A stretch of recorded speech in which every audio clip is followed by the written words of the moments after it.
People rightfully get concerned about bearing maintenance and being sure that their bearings are performing as well as they can be, not costing them any watts.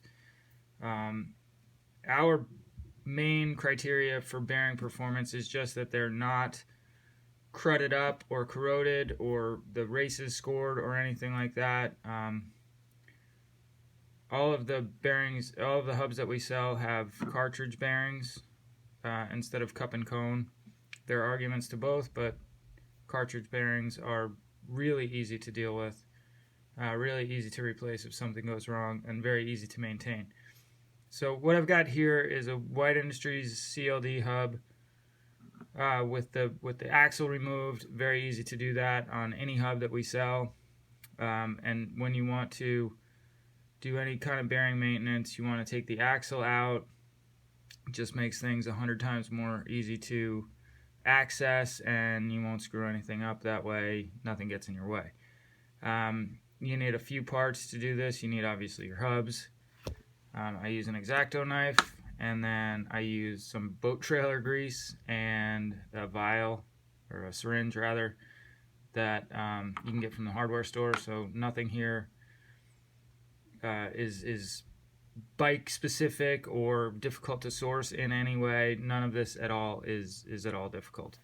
So the first thing you're going to want to do, and this is no matter what kind of bearing seal your bearings have, you want to just poke in on the inside of the bearing seal, and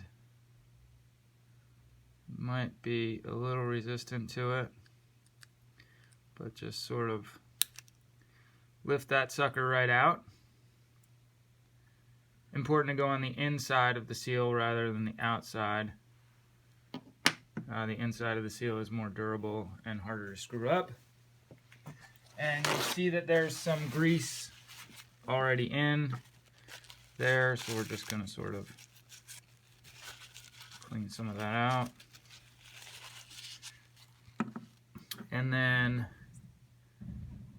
if we want to put new grease in there, you can just take your little syringe, put a few shots in there.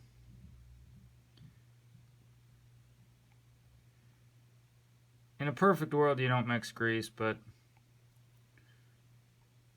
kind of whatever. And then you just stick this sucker back on and push it down with the tip of your fingernail.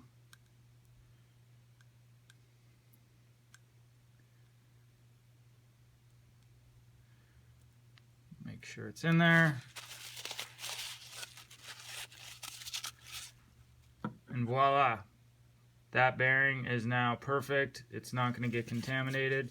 The boat trailer grease is a little thicker than some other things that you might use, but our whole take on the thing is that a bearing that works properly, that isn't contaminated, that resists contamination, that's easy to maintain, is going to be faster day in, day out than a finicky bearing that's filled with,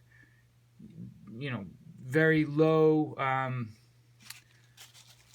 friction, very thin stuff that's going to be easy to get contaminated. Basically the 95% solution that's going to get you there and keep you there 100% of the time is really what we recommend. We think it's by far the best for really everybody out there. All right, thanks.